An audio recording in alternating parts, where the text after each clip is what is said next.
People sitting in front, people sitting over that way.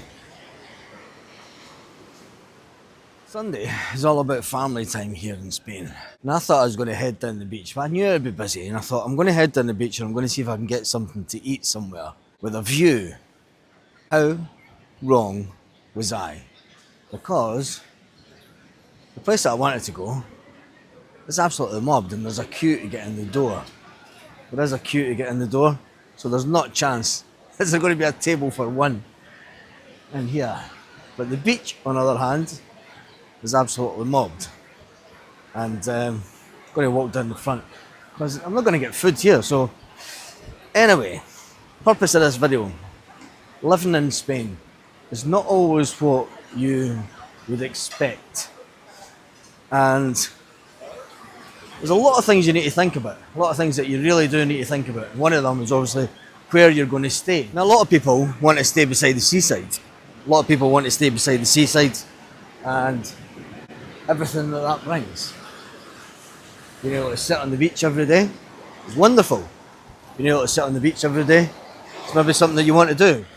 So one of the things that people don't think about when they move to Spain is obviously missing people. And when I come from a big family, so missing people was something that generally happens quite a lot. Luckily for us, our family does try to get over as much as they can, but to them it's coming over for a holiday. And it's great to have them. There's people picnicking on the woods, but you do miss them. You do miss your family and friends a lot, and you miss a lot of people back home. But it's our choice. It's our choice to move to Spain and, live here in Spain. You wonder why. This weather. The downside is probably we're still of working age, so we have to work. And that brings around its own situations where obviously I'm out doing this filming during the day whilst Karen's working. It is a Sunday afternoon, and yes, we do work Sunday to Thursday.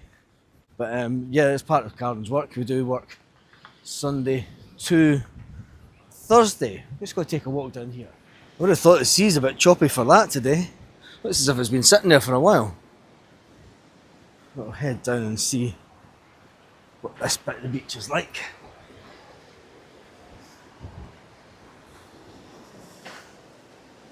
People sitting in front. People sitting over that way. Anyway, that's that part of the beach. Back up this way, and we'll head along to the other restaurants that we're all getting done up and painted and everything the last time we were here. So another question that we do get asked is, where's a good place to stay? Where's value for money? And to be honest, that is entirely up to you. Because even we don't know, after 4 years of living in Spain, we've not found our ideal location. We've got our ideal house at the moment, we've got our ideal garden, and everything on that side is absolutely hunky-dory, as they say. But when it comes to location, we've still not found that ideal location. We know the type of time that we would like to stay in, but where we are just now, I've got to be really honest, it's probably too quiet for us. I mean, we're not ready for pipe and slippers just yet, as I keep saying. Do need somewhere that does have a little bit of more lively to it, but it's all part of the journey. And the good thing is, it's an enjoyable journey. So the last time I was down here, they were giving seats away. And as I knew, it is absolutely mobbed inside. It's the downside of coming out yourself on a Sunday, trying to get a table for one person to have a bit of lunch. Down here is ridiculous. I don't know why I came here. I should have went somewhere else. And yes, my throat is a bit hoarse from yesterday. Don't know how. I wonder. So, thinking about moving to Spain, thinking about living in Spain, thinking about buying a property in Spain, what should you think about? First thing first, location, and the type of property you want to live in. Do you want to live in an urbanisation versus a Spanish village? Now, a lot of people will say, I had one comment and I found it quite funny, is talking about La Mata, saying there's no English bars. And I'm like, it's Spain. You know what I mean? But people do like to go to their English bars. And the downside of this area now is it's not really an English resort. You know, it's not a big English tourist area, this part of the Costa Blanca. People do have a lot of holiday homes here, yes, but Think about this. Because of Brexit, in about 10 years' time, a lot of the English bars and English bar owners are going to retire. 10 to 15 years' time, say maximum. And then the English bar owners cannot be replaced by new English bar owners because they don't have residency and they can't move to Spain so simple.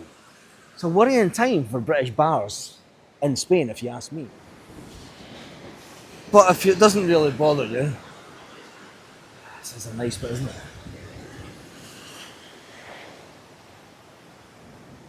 And we are going to head along there to that restaurant up there.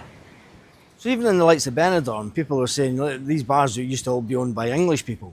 Well, the bars will still probably exist in some format, but the thing is they probably won't be owned by English. Because let's face it, that ship is about to have sailed. Now people will then go and say, but the tourism, well, the tourism figures in Spain speak for themselves. Last year, Spain had probably the best year tourism-wise since 2019. And that only looks to be continuing. It's the same with the property market. People are saying, Spain is always right behind the UK when it comes to recession and property crashes. Well, the UK has just came out of recession just in the last couple of days, and there's no property crash.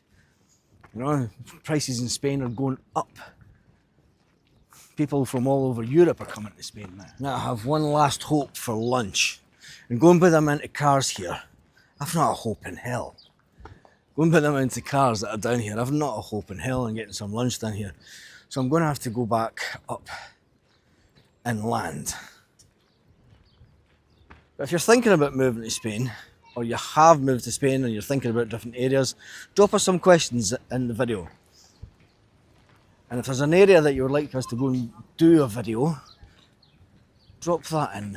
In fact, get in touch with us via Instagram. And we do answer instead of putting it on here. Or if you're on Twitter, if that's easier, or I don't know, what other social media platform would you be on? Tell us in the comments. And if you want, we could even put our email address. Oh, even this place is mobbed. I've not got a chance of getting any lunch today ever. Nope, they're all standing out. Yeah, they're queuing up at this one as well. Completely queuing up. Let's check the beach down here. I've never seen so many cars down here. It's not even August yet. It's not even August yet, and it is absolutely mobbed. And nope, I'm not getting a table in there. People standing queuing outside. Yep, reserved. There's reserved marks all over the table. Well, that's that then. No lunch with a view for me today. I'm going to have to head somewhere else and grab lunch. The downside of trying to get lunch for one on a Sunday afternoon on the coast of the Costa Blanca and La Marina. On that note, hope you enjoyed this video. It's a bit of an up and down video. I was actually just going to go for lunch and then we just kind of got lost on a tangent, didn't we? That's what you kind of do. Where should we head to next?